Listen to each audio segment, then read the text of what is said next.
Hello everyone and welcome to the TV6 Digital Desk live stream. My name's Molly Birch and I'll be taking you through a recap of today's headlines. This stream runs every night starting at 8-7 Central Time from Sunday to Thursday.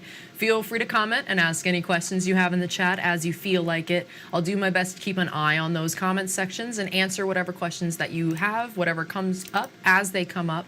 I'll also be hanging around for a little bit after the stream here in the newsroom, and I can take a look at those questions and answer more if you do end up having them. So I will hang around, I will watch for them, answer whatever questions you have. With all of that business out of the way, let's take a look at our first story for tonight. Overnight, one woman was taken to the hospital with serious injuries after a two-vehicle crash in Negaunee. At 11:30, Negaunee police officers responded to a crash at the intersection of US 41 and Teal Lake Avenue. A silver BMW driven by a 57-year-old woman was traveling northbound on Teal Lake Avenue. The car went straight through the intersection, hitting a mine truck driven by a 59-year-old man. The driver of the BMW had serious injuries and was transported to UPHS Marquette for immediate medical care. The driver of the mining truck did not sustain any serious injuries. US 41 was closed for several hours for traffic while police investigated the area. And a large fuel spill also needed to be cleared up in the area. Alcohol is believed to be a factor, though the crash is still under investigation.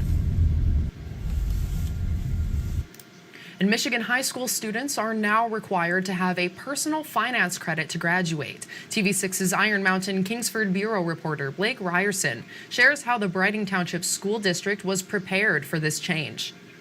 In the second floor of Kingsford High School, teacher Lori Vross spent the first weeks of school explaining the curriculum of one of the school's electives, personal finance. The elective has grown in numbers thanks to a new Michigan law requiring students have a credit in personal finance to graduate. Vross says students learn skills used in everyone's career.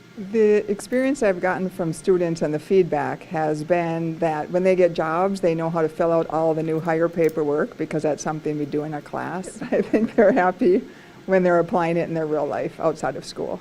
The personal finance class focuses on the forms students will use as employees or independent contractors. It also teaches students about how to budget or handle credit card or student loan debt. Kingsford High School Principal David Lindbeck says most of the requirements for the new credit were already included in the personal finance class. Along with the economics class, Lindbeck says the school also holds an event to help students become financially literate. It's an opportunity for our juniors that we do this in the spring to learn a lot of the financial reality, from filling out their FAFSA, what job do they want to do. And we have members from the community coming out and helping with that as well. Kingsford High School senior Hunter Giesau says he's ready to get learning. Other than the fact that I think it's good that they're making it a requirement now, I feel like if I was a student 2-3 years ago, before it was ever even a requirement, I would still take it anyway. Right now, almost 30 students are in the class. Blake Ryerson, TV6 News, Kingsford. Thank you, Blake. I took a financial literacy class in high school and I can definitely say it paid off, and you can see what I did there.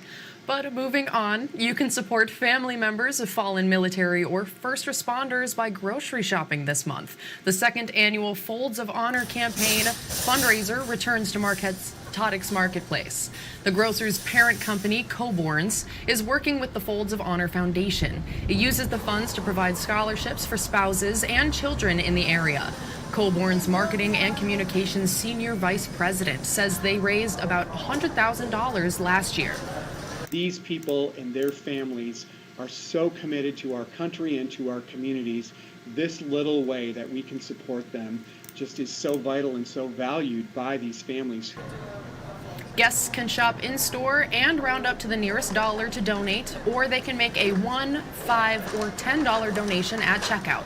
You can support the campaign until the end of September.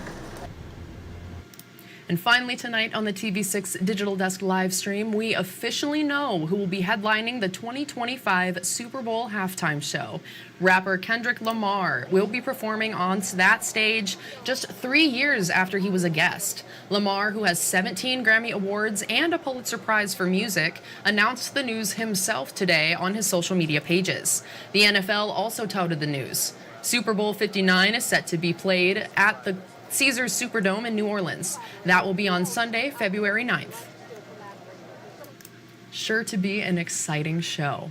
Thank you all for joining me tonight here at the TV6 Digital Desk. It was wonderful to be able to share the news with you. If you have any news that you'd like us to be aware of, you can contact us at any time. These are a few easy ways to get in touch with the newsroom, either with myself or anybody else who works here.